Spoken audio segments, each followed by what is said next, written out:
Hoje é 5 de abril de 2019,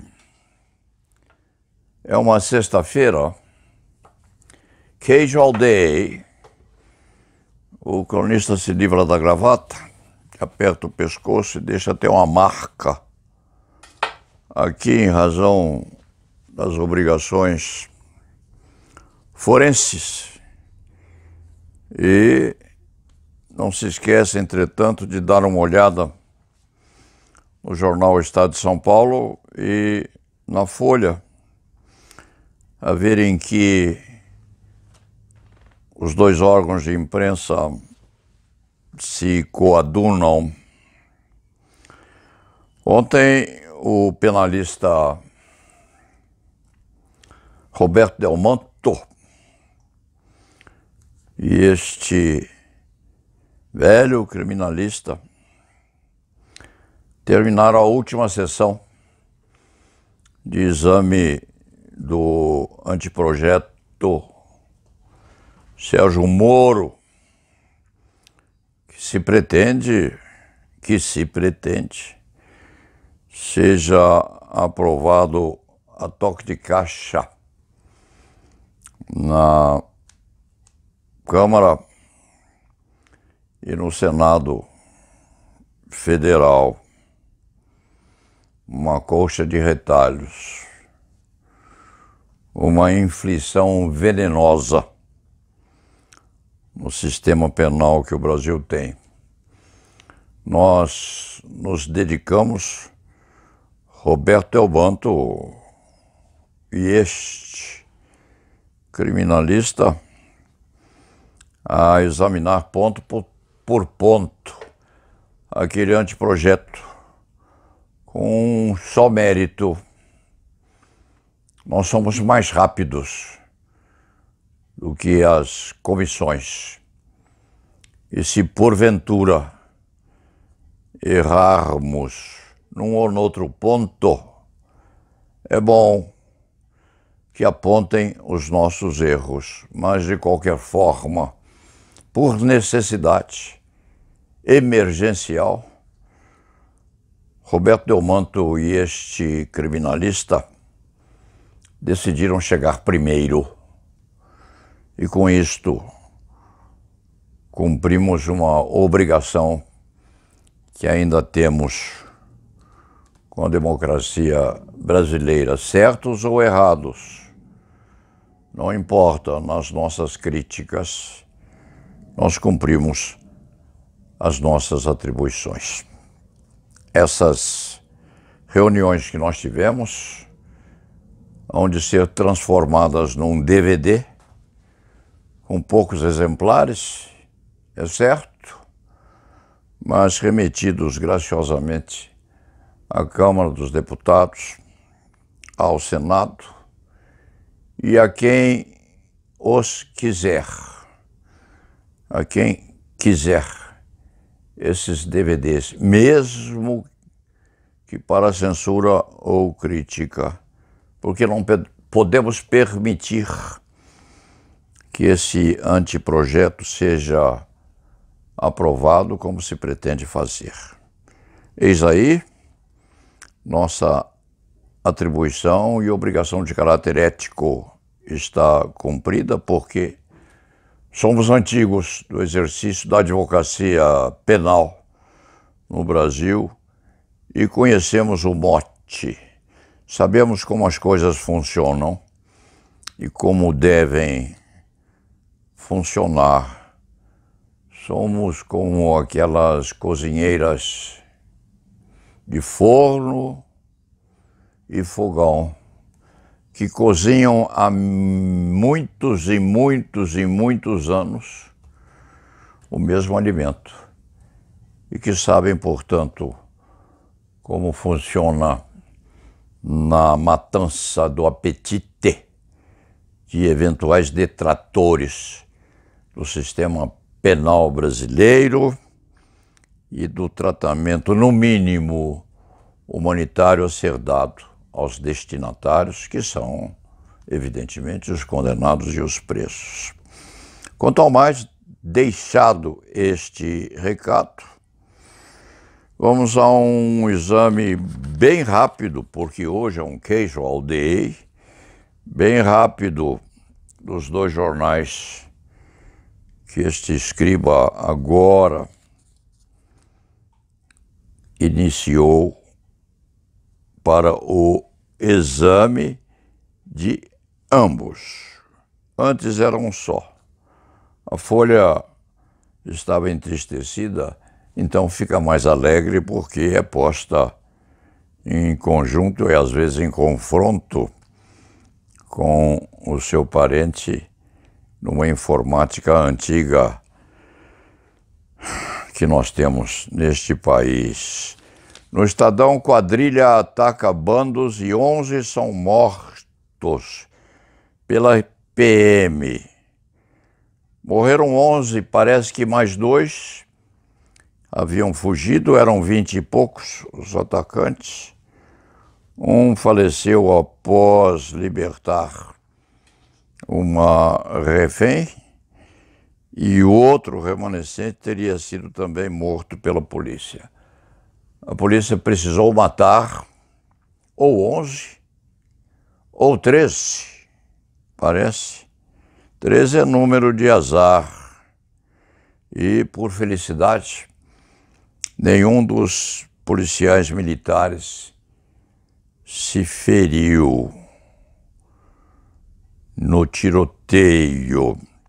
Consta que o Ministério Público estava a monitorar os bandidos, como se monitora bandido quadrilheiro, ou por infiltração, ou por interceptação, ou por vigilância. O Ministério Público não há de vigiar isto fisicamente, nem de mandar alguém a infiltrar-se na quadrilha. Não chega a isso, não. É preciso um jogo de corpo específico para que haja infiltração física. O risco é de alguém morrer lá dentro. Então, isso não faz as funções do Ministério Público. Esse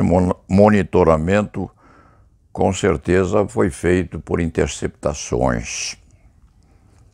E a grande indagação que se tem correspondentemente a isso é se no monitoramento se sabia que este ataque aos bancos ou ao banco ia acontecer, se isso era conhecido, evidentemente se deixou que aqueles atos de execução fossem iniciados. Não se buscou impedir ou evitar que aquilo acontecesse. Não se deu mostra de que se conhecia esse intento. Então, quando a polícia foi ao confronto, foi sabendo que o ataque ia acontecer. Em outros termos, deixou que os atos de execução se desenvolvessem com eficácia relativa, porque o chamado assalto final não se consumou e pôde matar ou 11 ou 13 dos 20 e poucos, sem dano qualquer físico aos policiais ou, quiçá, às viaturas envolvidas. Uma espécie de caça a raposa, sabendo-se antecipadamente que a raposa ia surgir atrás da árvore. Aprendeu-se aí alguma coisa de material apto a atirar. Quantos fuzis eram apreendidos? 8 fuzis, 4 pistolas, 1 revólver, 2 espingardas calibre 12, 8 bananas de dinamite. Foi o resultado da apreensão com carregadores também apreendidos, parecendo em princípio que os cartuchos estavam íntegros. Somente quem preparou essa, pode-se chamá-la de emboscada, pode saber exatamente o que aconteceu. Mas 11 bandidos morreram, ou 11 ou 13, porque 2 fugitivos foram mortos também, não se sabendo se no local do crime havia 9 defuntos ou se havia 11 mais os outros 2. Isso só mais tarde é que se há de saber. O governador afirmou que quem sai com fuzil não sai para passear, mas para assaltar e fazer vítimas. E os policiais estão de parabéns. O presidente da República também bateu palmas, o que significa que vai aparecer muito mais bandido morto. Porque se a polícia mata bandido e há aplauso do presidente da República e do governador do estado, evidentemente há de querer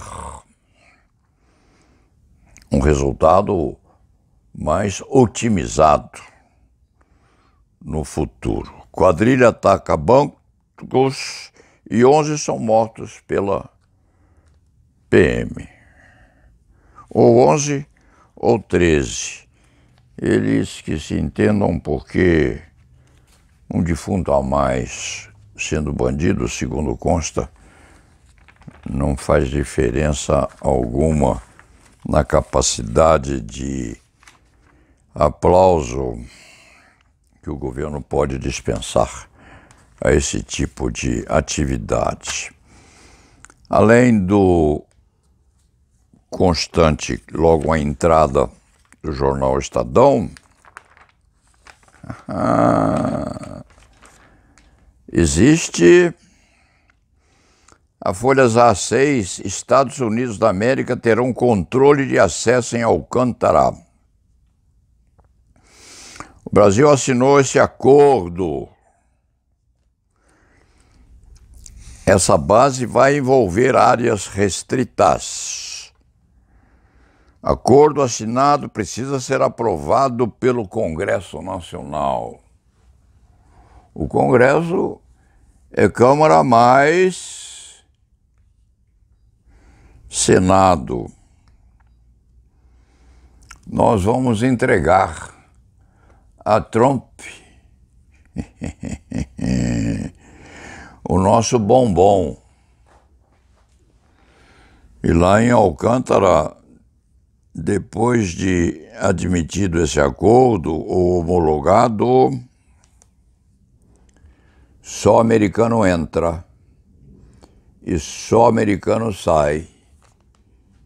E nas áreas restritas, proibidas, nem militar brasileiro vai conseguir entrar. Vamos ver o que o nosso Congresso Nacional vai fazer. E nós hoje demos mais do que havíamos concedido lá ao tempo de uma tentativa de acordo no governo Fernando Henrique Cardoso. Isso aí vai ser um conflito sério. E já se fala em que a Ordem dos Advogados há de intervir nisso aí. Os nossos internacionalistas conspícuos hão de dizer se nós podemos ou não ceder. Isto é uma sessão, incomodato, incomodato. Vai haver uma recíproca na parte de Trump. O que Trump vai nos dar em parte por esse abandono de um pedaço da nossa soberania para os Estados Unidos da América do Norte. Isto há de acontecer. Preparem-se para a refrega, porque nós vamos entrar nela. Aqui o ministro Sérgio Moro está a estrear no Twitter. Gostou da ideia? Gostou da ideia, estimulado pelo presidente da República, dizendo que se der errado a culpa é dele. A culpa é dele quem? A culpa do presidente, que está já cansado de administrar a nação, porque afirma que o Brasil é um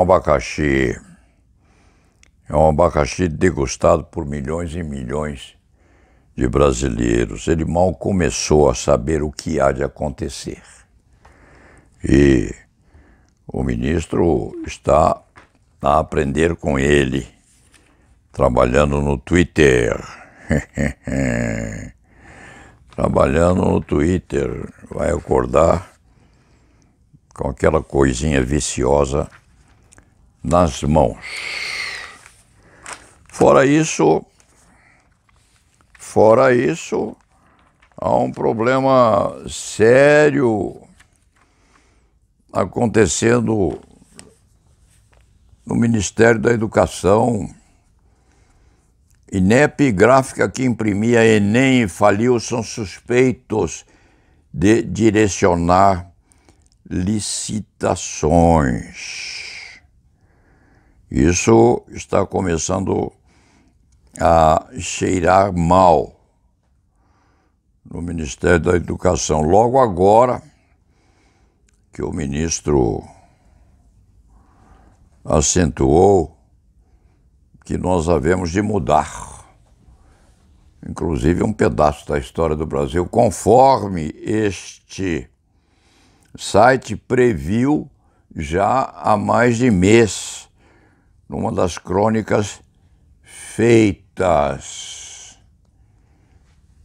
que o Ministério da Educação ia tentar modificar a história do Brasil, quando, tecendo comentários, os livretos liberados sobre o golpe de 1964.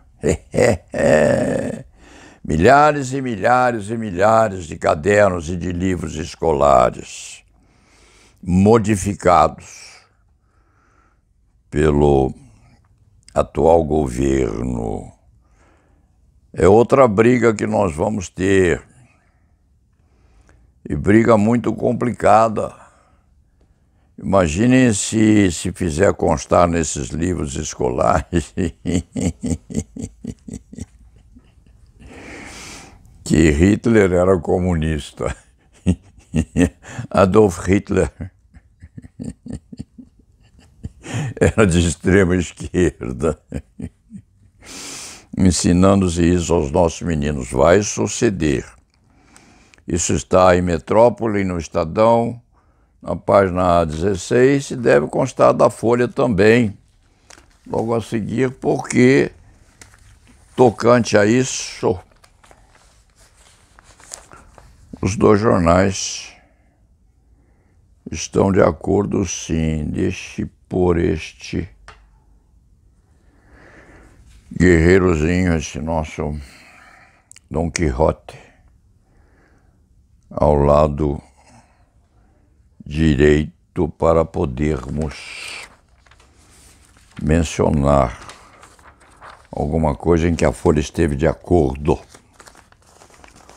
com o jornal O Estado de São Paulo.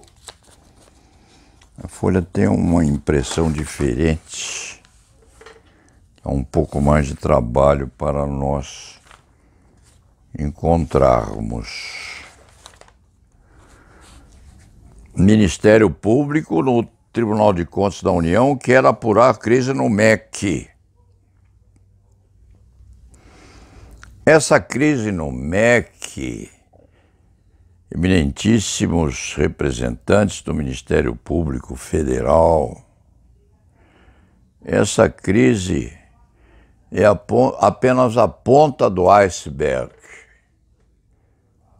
O que vocês precisam apurar é aquilo que este cronista vem denunciando há anos e anos. Quem, quando, como, de que forma, por quê, para quê e com qual retribuição autorizou 2.700 faculdades de direito nesse país, aviltando a advocacia assim e envilecendo a beca e a toga, principalmente a beca, e procurando inclusive tornar menos imaculada a beca de 800 mil advogados. Uma delas é deste antigo criminalista. Tem 62 anos nas costas deste criminalista.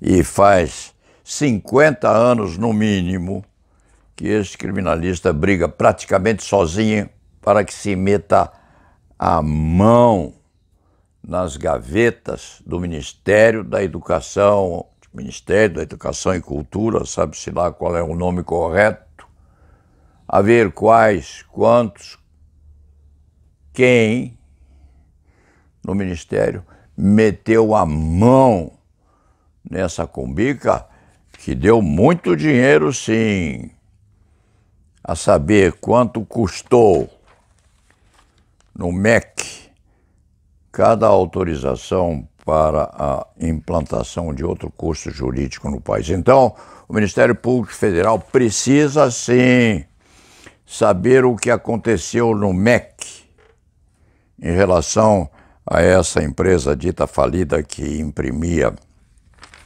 os cadernos para o Enem. Precisa, é bom que o faça, mas é muito melhor que meta a mão nessa cumbuca suja de autorizações a funcionamento das 2.000 e poucas faculdades de direito que esse Brasil tem. Este cronista é pessoalmente interessado nisso há muitos e muitos e muitos anos, desde Jabas Passarinho, que é morto. Não se fala mal de morto, é o que se diz, porque o morto não se defende, mas há anos esse cronista fala mal dele, há anos, enquanto ele era vivo e muito. Dito isto, a ordem pediu o adiamento do julgamento correspondente à prisão em segunda instância e o ministro-presidente do Supremo Tribunal Federal aproveitou a deixa, de repente, até conversar sobre o assunto e vai adiar, não se sabe para quanto ou para quando. Enquanto isso, a crise que poderia surgir, que seria uma crise séria, a diferença de um voto pela prisão, se muda o voto, o ex-presidente Lula vai querer estar em liberdade, atrás dele 100 e poucos mil presos, sim, mas a Suprema Corte existe exatamente para isso, para enfrentar isso tudo e não se emascular em decisões que são muito difíceis, sim, mas são decisões necessárias para se saber de vez o que vai acontecer tocante à prisão em segundo grau. Dito isso, vamos encerrar a crônica de hoje. Lá a nave vá, o navio segue o seu rumo e Dom Quixote vai tentar sossegar um pouco nesse fim de semana. E se relembre muito bem que Roberto Delmando e este cronista examinaram o projeto Moro compridamente e vão pôr esse estudo nas ruas, se possível com plena gratuidade para a classe dos advogados. Lá na Vevá.